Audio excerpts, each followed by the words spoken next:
Diabetes एक hormonal disease है।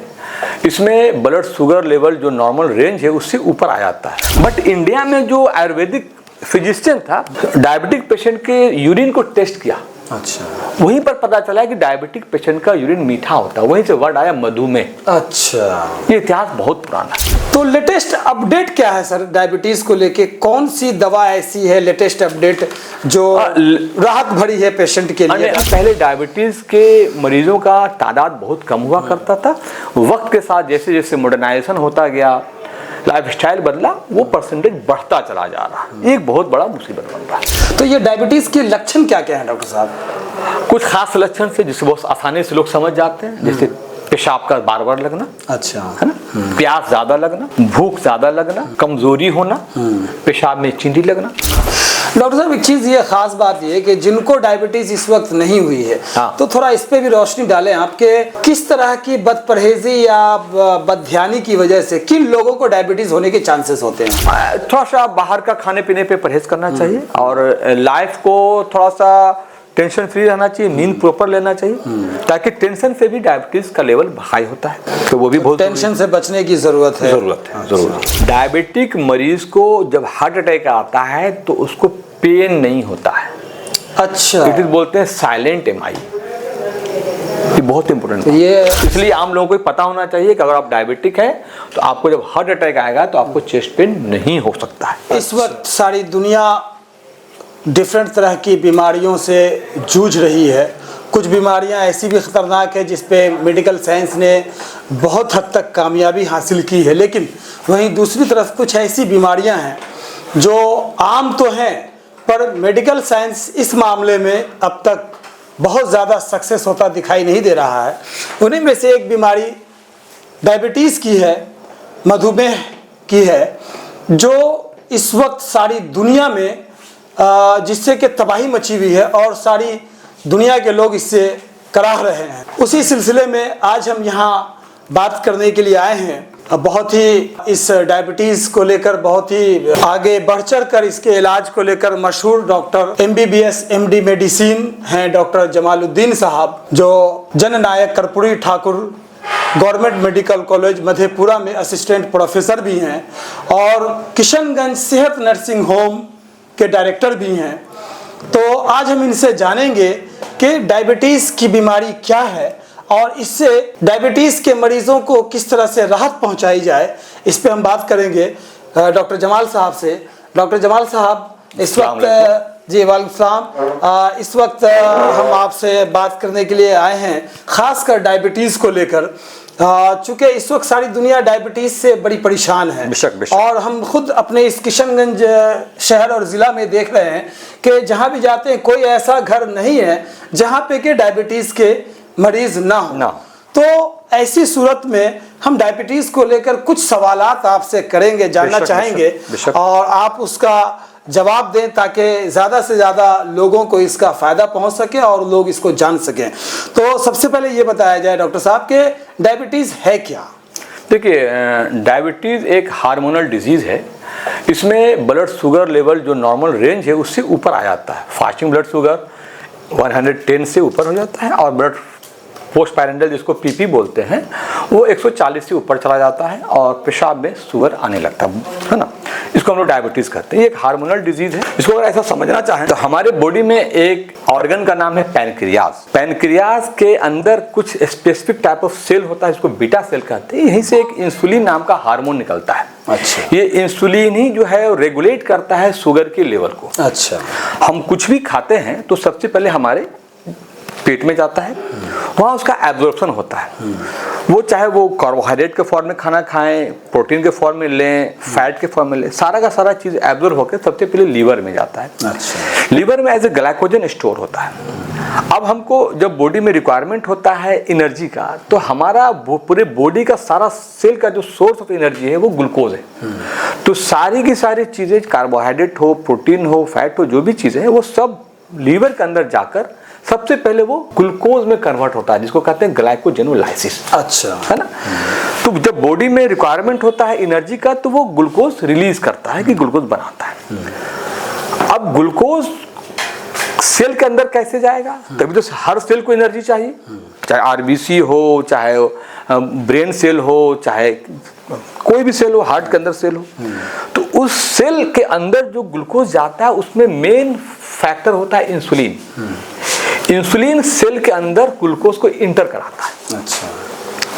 अगर किसी वजह से इंसुलिन बनना बंद हो जाए तो सेल को तो नीड होगा ग्लूकोज का, ब्लड में ग्लूकोज बढ़ भी जाएगा मगर सेल के अंदर एंट्री नहीं होगा, तो सेल सिग्नल देगा कि हमको ग्लूकोज नहीं मिल रहा है, तो और शुगर बनना लगेगा। अच्छा। बट इंसुलिन तो है नहीं, वो शुगर बढ़ता चला जाएगा। ये एक दूसरा कंडीशन होता है कि इंसुलिन भी बन रहा है, ग्लूकोज भी है, बट सेल के अंदर जो रिसेप्टर है वो रेसिस्टेंट हो जाता है, वो सेल इंसुलिन के प्रेजेंस में सेल के अंदर एंट्री नहीं होता है। अच्छा। जनरली टाइप 2 वाले में ऐसा होता है।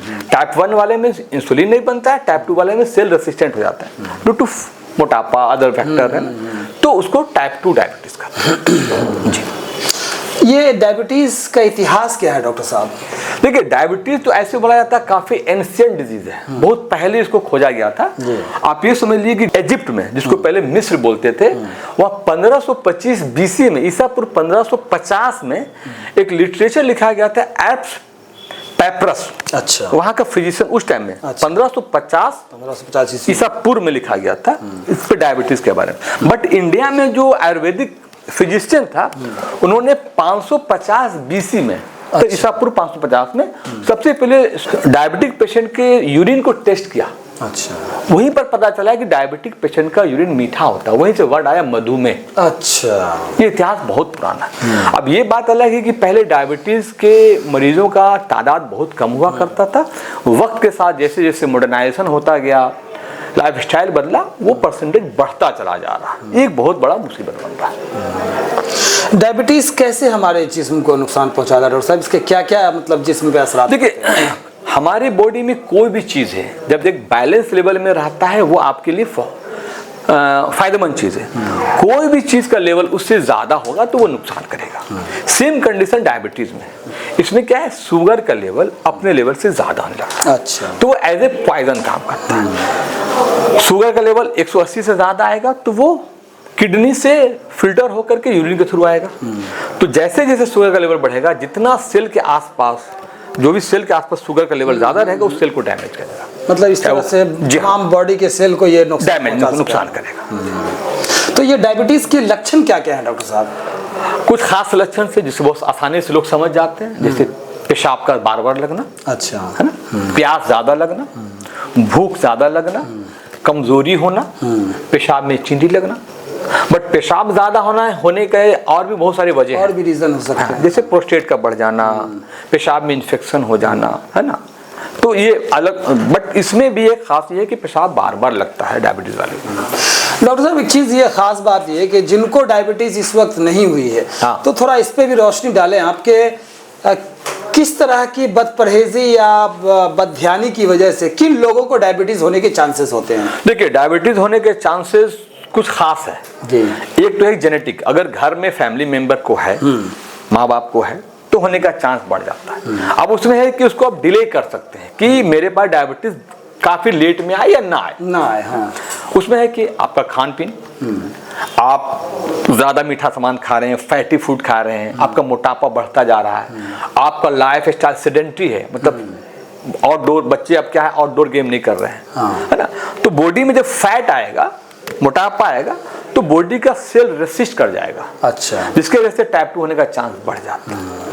खाने में हम लोग आजकल फ्रूट्स वगैरह, वेजिटेबल्स वगैरह कम ले रहे हैं, जंक फूड अपना अपने पैकेट के, जी हाँ, सब में प्रिजर्वेटिव दिया जाता है, वो केमिकल है, वो नुकसान करता है बॉडी को। अभी एक रिसेंट रिसर्च आया है कि हम लोग जो पेस्टिसाइड यूज करते हैं वही बहुत बड़ा फैक्टर बन रहा है डायबिटीज के लिए।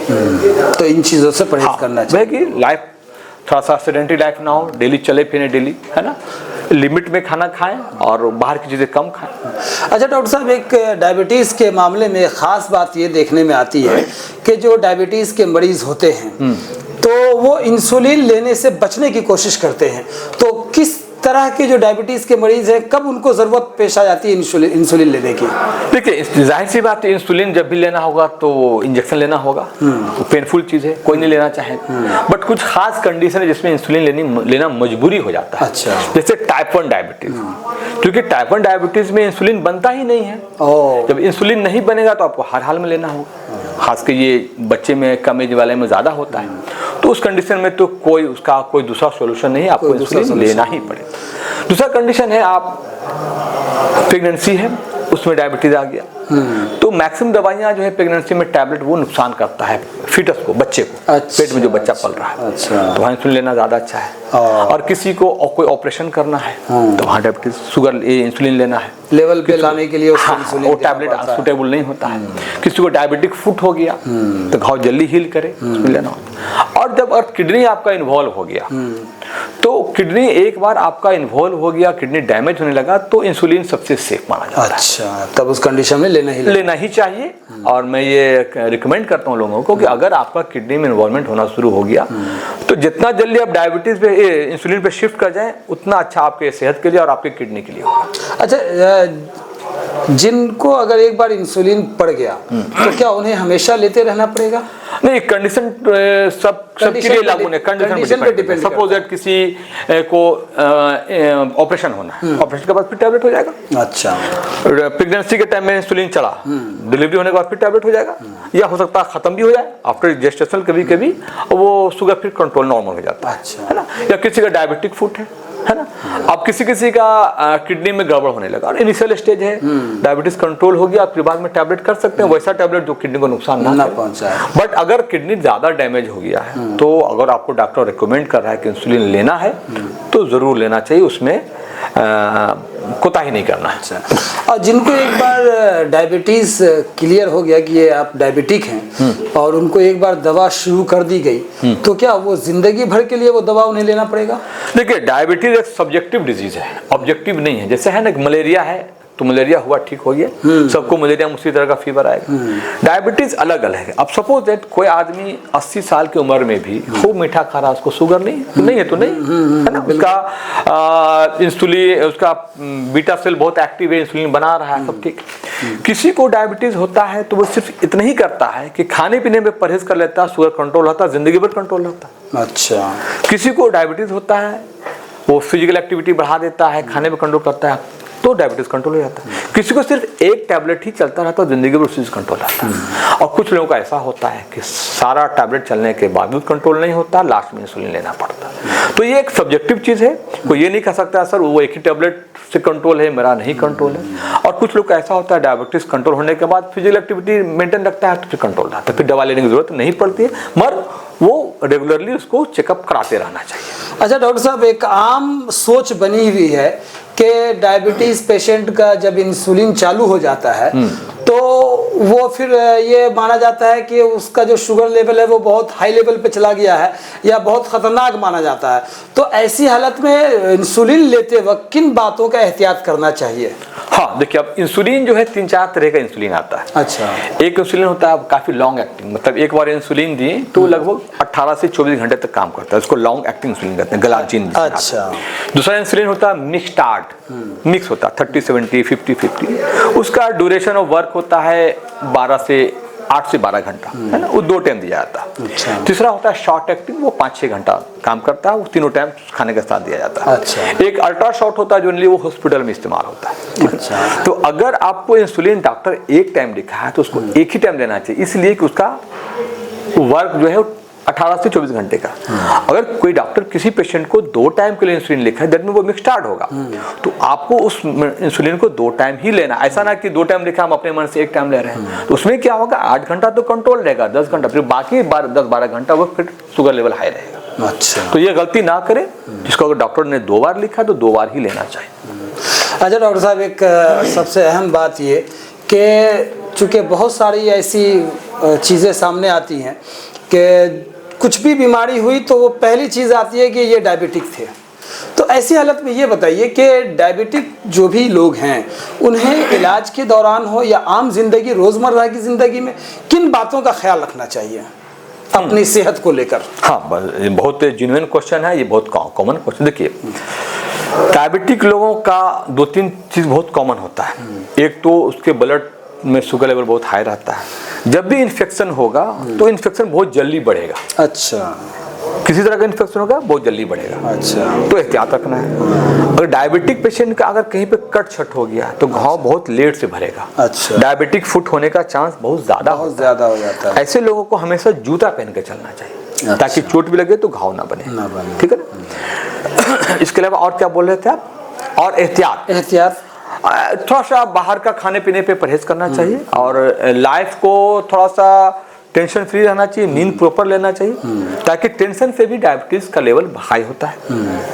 तो वो भी बहुत टेंशन से बचने की ज़रूरत है। बहुत इंपॉर्टेंट चीज़ है। डायबिटिक मरीज को जब हार्ट अटैक आता है तो उसको पेन नहीं होता है। अच्छा, इट इज बोलते हैं साइलेंट एमआई। ये बहुत इंपॉर्टेंट तो ये साइलेंट अटैक होता है, इसको साइलेंट एमआई। अच्छा, उसका वजह क्या है कि डायबिटिक पेशेंट का न्यूरोपैथी हो जाता है। जनरली वो नर्व सेंसेशन घट जाता है। अच्छा, तो जब चेस्ट हार्ट अटैक आता है तो जो नॉर्मल पर्सन को जितना चेस्ट पेन होना चाहिए उतना चेस्ट पेन नहीं होता। तो वो कंफ्यूज कर जाता है पेशेंट कि हमको क्या हुआ है। वो सिर्फ उसको सांस फूलेगा, स्वेटिंग होगा, मगर ये समझ नहीं पाएगा कि हमको हार्ट अटैक तो नहीं आया। अच्छा, तो उसमें लेट होने में क्या होता है, बीपी तब तक फॉल कर जाता है, पेशेंट के साथ मुसीबत आ जाती है। इसलिए आम लोगों को पता होना चाहिए कि अगर आप डायबिटिक है तो आपको जब हार्ट अटैक आएगा तो आपको चेस्ट पेन नहीं हो सकता है। अच्छा, तो उसके जैसा कि सिम्टम आपने बताए कि सांस फूलने लगेगा, स्वेटिंग होने लगेगा, अनइजीनेस हो जाएगा, बीपी घटने लगेगा। तो जब ये सिम्टम आने लगे तो फौरन आप अपना डॉक्टर से कंसल्ट करें। जी। और एक खास बात ये भी इसमें आती है कि डायबिटिक जो भी लोग हैं उनको छोटी मोटी दवा भी या आम सर्दी बुखार की दवा भी ऐसे चलते फिरते नहीं ले लेना चाहिए, बल्कि डॉक्टर से सलाह बेशक करके लेना चाहिए। तो वैसे मरीजों को क्या आप पैगाम देना चाहेंगे? नहीं, मैं आम लोगों को ये पैगाम देना चाहता हूँ कि अगर कोई डायबिटिक पेशेंट है उसको जो मेडिसिन चल रहा है तो एक तो है कि डॉक्टर के एडवाइस पर ही मेडिसिन ले, जो इस चीज़ के स्पेशलिस्ट है। ऐसा नहीं कि कहीं भी आप गांव में हैं किसी से ले लिया। अक्सर ये देखा गया है कि किसी को पहली बार डायग्नोसिस हुआ कि आप डायबिटिक है, आपका शुगर लेवल हाई है और लोकल डॉक्टर दवाई दे दिए। अब उसको पता ये नहीं है कि जो मेडिसिन है वो कम्बिनेशन फॉर्म में 3 दवाई साथ मिला हुआ हाई पावर का मेडिसिन है। बहुत सी मेडिसिन बहुत कम पावर की होती है, बहुत ज़्यादा पावर की होती है। सबसे पहले हाई पावर का ही मेडिसिन स्टार्ट कर दिए, पता चला कि वो हाइपोग्लाइसीमिया लेकर के बेहोश होकर के आगे। कई पेशेंट हमारे आ चुके हैं कि सर पहली बार दवाई खाया बेहोश हो गया। तो ये खास ख्याल रखना है कि हमेशा लो डोज से स्टार्ट करना है। अच्छा, है ना, लो डोज से स्टार्ट और डॉक्टर से कंसल्ट करना। हाँ, डॉक्टर के कंसल्ट में रहना चाहिए हमेशा। रेगुलर आप शुगर का लेवल, पेशाब का टेस्ट, किडनी का टेस्ट और आंख का चेकअप जरूर कराना चाहिए डायबिटिक पेशेंट। ये रेगुलर मोड में कराते रहना चाहिए। वरना अक्सर ऐसा होता है कि आप कोई सी डॉक्टर ने दवा लिख दिया, उस टाइम किडनी नॉर्मल था और आप 5-6 साल लगातार वही दवा ले रहे हैं, पता चले कि बाद में आपका किडनी सडनली फेल हो। तो रेगुलर चेकअप कराते रहना चाहिए, किडनी का, आंख का भी। इसमें ग्लूकोमा और आपको कैटरैक्ट होने का चांस हमेशा रहता है। तो लेटेस्ट अपडेट क्या है सर डायबिटीज को लेके? कौन सी दवा ऐसी है लेटेस्ट अपडेट जो राहत भरी है पेशेंट के लिए? अभी तो रिसर्च काफी बड़ा रिसर्च चल रहा है काफी इन चीजों पे। एक रिसर्च चल रहा है सेल डिवीजन पाथवे। अच्छा, हाँ, इसमें क्या है कि हमारा बीटा सेल जो है उस पर कोशिश किया जा रहा है, अभी रिसर्च चल रहा है कि उसको हम लोग स्टिमुलेट करें, उसका सेल डिवीजन बढ़ जाए। सपोज किसी के पैनक्रियाज में 1 लाख बीटा सेल है, उसको स्टिमुलेट करके उसको स्टिमुलेट करे कि डिवीजन करे वो। अच्छा, और उसका 2 लाख सेल हो जाए ताकि सेल डैमेज भी हो तो नया सेल बने। इस पे रिसर्च चल रहा है। अच्छा, तो क्या लग रहा है ये रिसर्च कब तक कुछ सक्सेस अभी तो चूंकि रिसर्चर तो अलग होते हैं, हम लोग तो प्रैक्टिशनर हैं, हम लोग प्रैक्टिस करते हैं, जो लोग रिसर्च करते हैं उसको हम एडवाइस करते हैं। तो अभी चल रहा है उस पर काम। ऐसे तो डायबिटीज की बहुत सारी दवाइयां हैं, लेकिन लेटेस्ट कौन सी ऐसी दवाई जो आप ज्यादा प्रिस्क्राइब कर रहे हैं? अभी देखिए इसमें कुछ मेडिसिन ऐसा है, देखिए डायबिटीज के लिए बहुत तरह की मेडिसिन आती है। सबसे पहले हम लोग देते हैं मेटफॉर्मिन, जो सबसे सस्ती भी है, कॉमन भी है। हाँ, मेटफॉर्मिन, बट उसका पोटेंसी कम है। अच्छा, है ना। कुछ मेडिसिन ऐसा है जिसका पोटेंसी ज्यादा है पर किडनी को नुकसान भी पहुंचाता है। अलग अलग मोड है। कुछ मेडिसिन ऐसा है जो आपके बीटा सेल को स्टिमुलेट करता है कि इंसुलिन ज्यादा बनाओ। कुछ मेडिसिन ऐसा है जो हमारे पूरे बॉडी सेल को एक्टिवेट कर देता है ताकि इंसुलिन का और ग्लूकोज का एंट्री आसानी से हो। कुछ मेडिसिन ऐसा है जो हमारे इंटेस्टाइन पे काम करता है, ग्लूकोज का एब्जॉर्प्शन कम कर देता है। लैट्रिन से हम मीठा खाए वो निकल गया, अच्छा, एब्जॉर्ब कम हुआ। अच्छा। कुछ मेडिसिन ऐसा है जो पेशाब के रास्ते से शुगर को निकाल देता है। तो अलग अलग तरह का मोड ऑफ एक्शन है मेडिसिन का। अच्छा। अब हमको चूज करना होता है कौन सा मेडिसिन किसको ज्यादा सुटेबल होगा पेशेंट के कंडीशन। अब बहुत कम शुगर आया है तो डाइट कंट्रोल कर दिए, एक्टिविटी बढ़ा दी। हल्का शुगर आया है तो मेटफॉर्मिन से स्टार्ट किए। बहुत ज़्यादा शुगर है तो ग्लिमिप्राइड वगैरह स्टार्ट करते हैं। अगर किडनी में दिक्कत होने लगा तो दूसरी है, आजकल लीनाग्लिप्टिन आ गया है, सीटाग्लिप्टिन आ गया है, डापाग्लिफाजोलिन आ गया है, बहुत से मेडिसिन है। उस पर भी कंट्रोल नहीं तो फिर लास्टली इंसुलिन हम लोग देते हैं उसको। अच्छा डॉक्टर साहब, एज ए डॉक्टर आप ये बताएं कि जो भी रिसर्च चला चुके हैं, हम लोग भी आज कई सालों से सुनते आ रहे हैं, कभी अमेरिका में रिसर्च हो रहा है तो कभी कहीं रिसर्च हो रहा है, लेकिन आज तक रिजल्ट कुछ वैसा नहीं आया जो लोगों को इत्मीनान भरा हो कि भाई अब ये आपको निजात मिल गई इस चीज से। ऐसा कुछ लगता है? देखिए हमारे मेडिकल साइंस में कुछ डिजीज जो इन्फेक्शस डिजीज है वो हमेशा के लिए खत्म होता है, बट कुछ डिजीजें हैं जिसका मैनेजमेंट किया जाता है, वो खत्म नहीं हो सकता। जैसे ब्लड प्रेशर है, आपको मैनेज करना है ना। हाइपोथायराइडिज्म है या थायराइडिज्म है, हाइपोथायराइडिज्म है, उसको मैनेजमेंट करना मतलब उसको कंट्रोल करना, उसको खत्म नहीं करना। ये सेम चीज ये भी है, तो रिसर्च चल रहा हो सकता है इन फ्यूचर कुछ अच्छा रिजल्ट आए। बट इतना तो है कि हमारा मॉडर्न साइंस या मेडिकल साइंस इतना कर दिया है कि अगर प्रॉपर ट्रीटमेंट में रहे तो आपकी लाइफ अच्छी रहेगी और लाइफ आपकी हेल्दी रहेगी। ये बहुत बड़ी बात है कि मैनेज कर रहे हैं। कम से कम ये है कि आपको लेवल में रखा जा रहा है। बस आप रेगुलर ट्रीटमेंट ले, रेगुलर चेकअप करें, आपका लाइफ अच्छा रहेगा। कोई बड़ा मसला नहीं है, बस इसको आपको बड़ा मसला मानना नहीं है, आपको प्रॉपर वे पे इसका ट्रीटमेंट और डॉक्टर के एडवाइस पे चलना है। डॉक्टर साहब एक चीज़ और ख़ास जो सामने आती है बात है कि अगर किसी डायबिटीज़ के मरीज़ को किडनी में इन्फेक्शन हो गया या वो किडनी की बीमारी के शिकार हो गए, तो वैसी हालत में जो रेगुलर मोड में वो डायबिटीज़ की दवा ले रहे हैं, तो क्या उनकी वो दवा रेगुलर रहती है या उनके लिए फिर कुछ अलग से स्पेशल नहीं, अब मैं तो बता चुका, पहले आपको बता चुका कि किडनी खराब होना, किडनी में इन्फेक्शन होना दोनों अलग अलग चीजें हैं। इन्फेक्शन होने का मतलब आपको बैक्टीरियल इन्फेक्शन है तो वो तो एंटीबायोटिक चलेगा, वो तो वक्ती है। बट किडनी खराब होने लगा है डायबिटीज की वजह से, तो आपका मेडिसिन चेंज हो जाएगा। अच्छा, हो सकता है आपको फिर इंसुलिन पे शिफ्ट होना पड़ेगा, दैट इज बेटर। और बाकी किडनी बचाने की बहुत सी दवाइयां आती है, वो चलेगी आपको साथ। अच्छा, चलिए बहुत बहुत शुक्रिया आपका कि आपने अपना कीमती वक्त दिया, चूंकि आपके पास तो नॉलेज का जखीरा है और कितनों बात आपसे की जाए तो वक्त रात गुजर जाएगी लेकिन बात खत्म नहीं होगी। मगर फिर भी हमें वक्त को यहीं पे अपनी बातों को विराम देना होगा। बहुत बहुत शुक्रिया।